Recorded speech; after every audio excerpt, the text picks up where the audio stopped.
U Porta Novi uvijek novi eventi. Cijeli prethodni tjedan bio je u znaku detektiva, to rijetko i tajnama obavijeno zanimanje, savršen je poticaj dječjoj mašti, a animatorima odlična inspiracija za razne igre.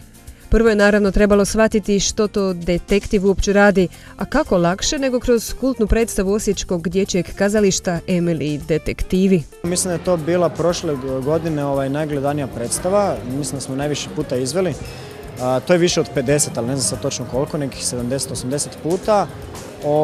A meni je strašno značajna zato što sam uspio u njoj nekako ispoljiti neke svoje glumačke kvalitete. I bilo mi jako lijepo u procesu rada na predstavi jer redatelj je bio jako komunikativan, cijeli ansambl je silno to želio, taj projekt, tako da jako dobro prošlo. A dobro je prošlo i ovaj put u Porta Novi. Potvrdila su to i djeca koja su na trenutke malo treptala i plitko disala, ali nije li to pravi učinak svakog trilera? Osim toga, kasnije im je bilo kristalno jasno što rade detektivi. S čim se bave detektivi? Oni tražu lopova. Na koji način? Koriste povećalo? Koriste povećalo koje im pomaže da nađu tragove. Roditelji su se uglavnom držali po strance. Njima ovo nije tek dobar provod za dijete, već aktivan otpor prema svijetu kompjutora i igrica. Bolje da gleda ovakve predstave nego da bude kod kuće u 4 zida, zatvoreni. Pokušamo što više izvesti vani. Ovako animirati s ovim stvarima. Da nauči, da vidi kako je to lijepo i u stvari seka malo manje, ali imamo starijeg brata koji je 4,5 godine, ali on baš onak redovitije ide na predstave i prošlu nedjelju isto bio na premijeri Žar ptice pa mu se jako svidjelo, a evo ona još mala, ali isto voli malo gledati. Emil i detektivi bili su dakle uvod u višednevno igranje detektiva, no mi nismo trebali povećalo da nađemo glavne organizatore ovih sadržaja iz Porta Novinog tima.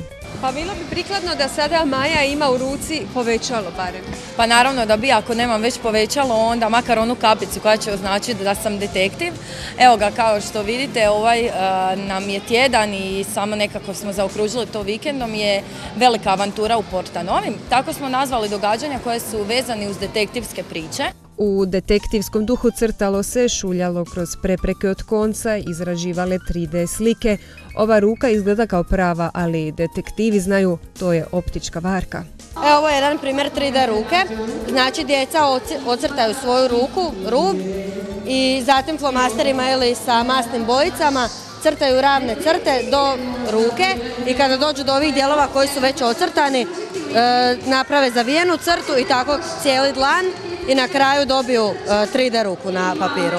Naravno, ne zanemarujući nikad ni stariju djecu, u Porta Novi su priredili nešto i za ljubitelje lopte. Na takozvanom Futsal Fun Dayu svoje su vještine pokazali majstori lopte.